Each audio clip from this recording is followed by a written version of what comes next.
No, pero aquí dice que sí.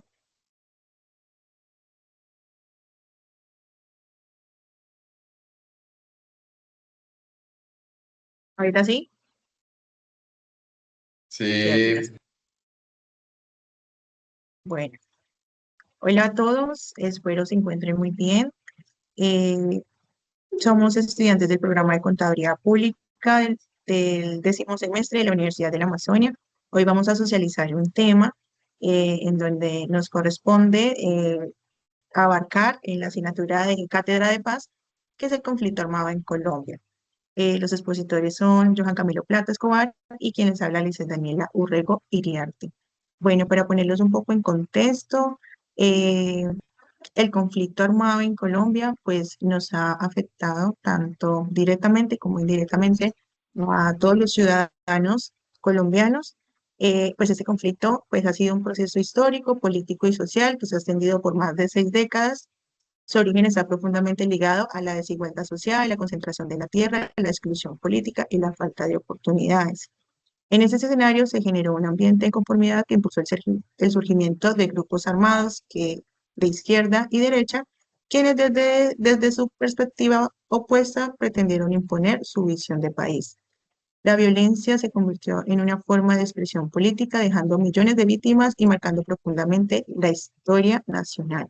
Eh, bueno, aquí también se puede mencionar que pues las guerrillas empezaron, o este conflicto armado empezó desde 1964. Antes se habían generado, digamos, desigualdades, conflictos internos, ya habían violencia, pero estas guerrillas empezaron a surgir desde 1964. También conocemos pues algunas causas, como la primera, la violencia partidista de los años 40 y 50 entre los liberales y los conservadores, dejando más de 200 muertos, y el desplazamiento de miles de campesinos. La exclusión política tras el Frente Nacional, entre el periodo de 1958 y 1974, cerró la participación a nuevos movimientos sociales, la concentración de la tierra, la pobreza rural y el abandono estatal impulsaron la conformidad de los campesinos. Creo que esta es una de las causas más grandes que se conoce, por lo menos en el departamento del Caquetá, en donde pues a muchas personas, en el caso también mío, nos ha tocado desplazarnos eh, pues a diferentes lugares y pues es lo que más ha marcado. El otro contexto internacional de la Guerra Fría también influyó esos conflictos internos. Bueno, como les había comentado, pues surgieron ciertos grupos que tenían, digamos, ideologías diferentes y que, digamos, en su momento tuvieron esa ideología, pero se desviaron a lo que tenían. Principalmente tenemos la FARC en 1964, nacieron en Marquetalia, Tolima, como un grupo campesino de autodefensa. El ELN también en 1964 fue fundado por estudiantes influenciados por la Revolución Cubana y por el sacerdote Camilo Torres Restrepo. Mezclaron el pensamiento marxista con la teología de la liberación. El M-19 también fue una de las guerrillas de la extrema izquierda. En 1970 nació tras las denuncias de fraude electoral, se caracterizó por sus acciones simbólicas como el robo de la espada de Bolívar y buscó una apertura democrática. También, pues, de la extrema derecha surgió el paramilitarismo. Este fue financiado por narcotraficantes, terratenientes y empresarios. Decían proteger las comunidades de las guerrillas. Esa fue como una de las características más grandes que tuvo este grupo. En 1997 se unificaron bajo el nombre de Autodefensas Unidas de Colombia, liberadas por los hermanos Castaño.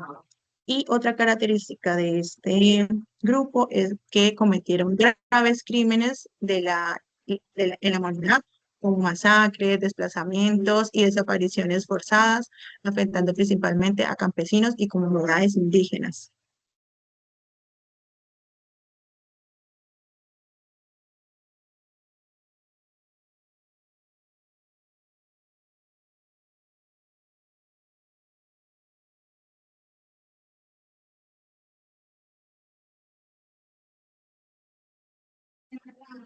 Muy buenas noches, público en general. Mi nombre es Joan Camilo Plata Escobar. Les vengo a exponer los antecedentes del conflicto armado en Colombia. Bueno, en ese contexto, pues a partir de 1946, cuando Mariano Ospina Pérez,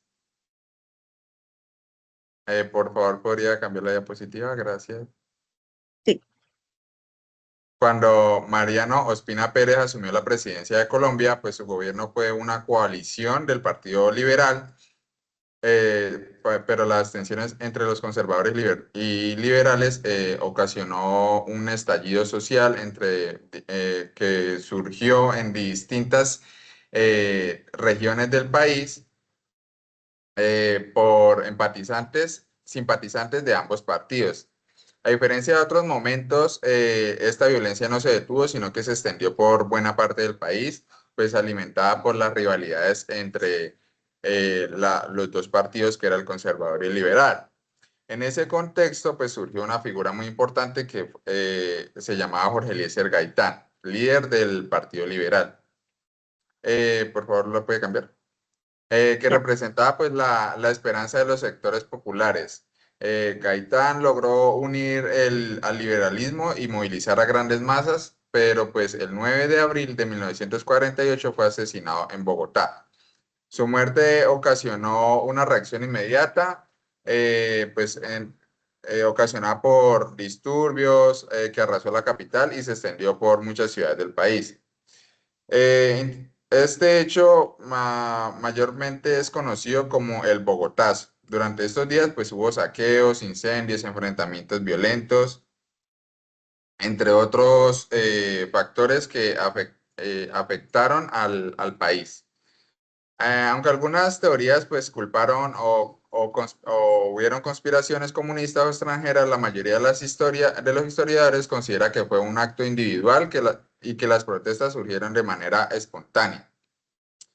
En 1949, pues los liberales decidieron retirarse de las elecciones por falta de garantía, lo que permitió el triunfo de Laureano Gómez. Durante su gobierno, la violencia tomó un carácter más rural, surgieron guerrillas liberales en los llanos orientales y otras regiones del país, mientras que del lado conservador aparecieron grupos armados conocidos como los chulavitas y los pájaros. En el 13 de junio de 1953, el general Gustavo Rojas Pinilla tomó el poder tras derrocar a Laureano Gómez. Su llegada al gobierno fue recibida como esperanza, ya que ofreció una amnistía para los grupos armados, lo que redujo temporalmente la violencia. Además, impulsó grandes obras públicas como el Aeropuerto El Dorado y el Ferrocarril del Atlántico, y lanzó programas sociales bajo el lema Justicia Social. Durante los primeros años, pues su gobierno representó una pausa en la violencia y un impulso al desarrollo. Sin embargo, con el tiempo su administración adoptó un tono populista y autoritario. Rojas impuso censura a la prensa, reprimió protestas y enfrentó conflictos con la iglesia y con los sindicatos. Esto pues generó un descontento en la sociedad y en 1957, tras un paro cívico nacional y fuertes presiones militares, Rojas Pinilla fue obligado a renunciar y partió al exilio. Durante Siguiente diapositiva, por favor. Ya. Durante este tiempo, la economía pues creció gracias al café y la industria y se fundó empresas como Ecopetrol y la Siderúrgica de Paz del Río. Sin embargo, pues también aumentó la intolerancia religiosa y la persecución a comunidades protestantes. Siguiente. Siguiente. Bueno, las víctimas, tenemos pues otra sección, las víctimas consecuencias del conflicto.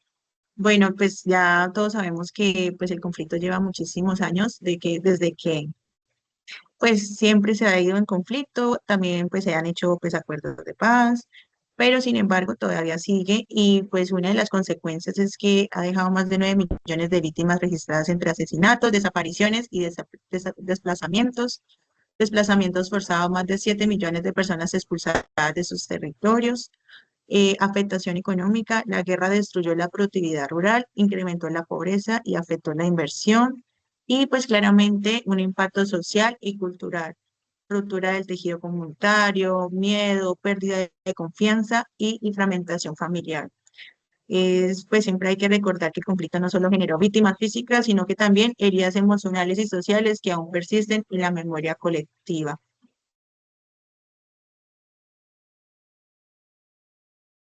Bueno, el proceso de paz y la búsqueda de la reconciliación. Después de décadas de conflicto, pues Colombia ha tenido varios intentos de diálogo y reconciliación a lo largo de la historia.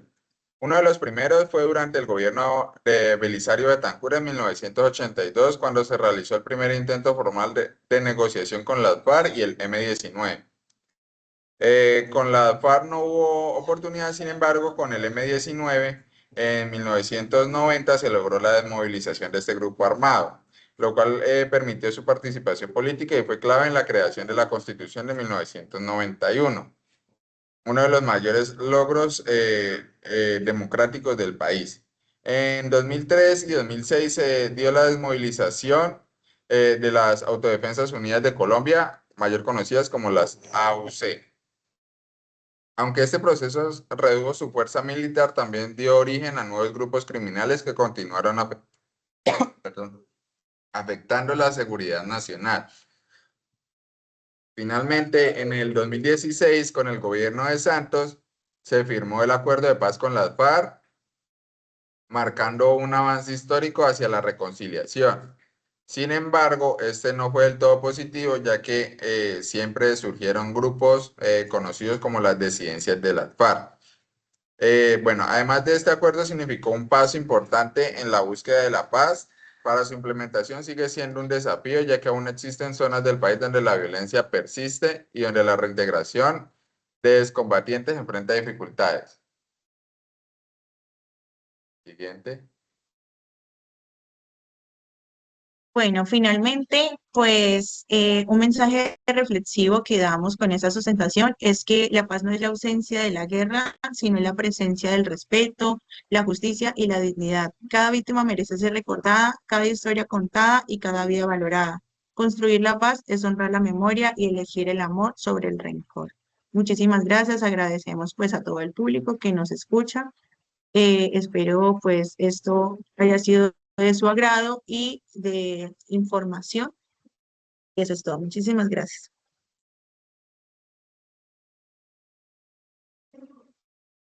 ¿Ya? ¿Ya? Espere, espere. Ay, plata, no me da que. Ah, no. Sí le doy detener a la grabación, Sí. ya que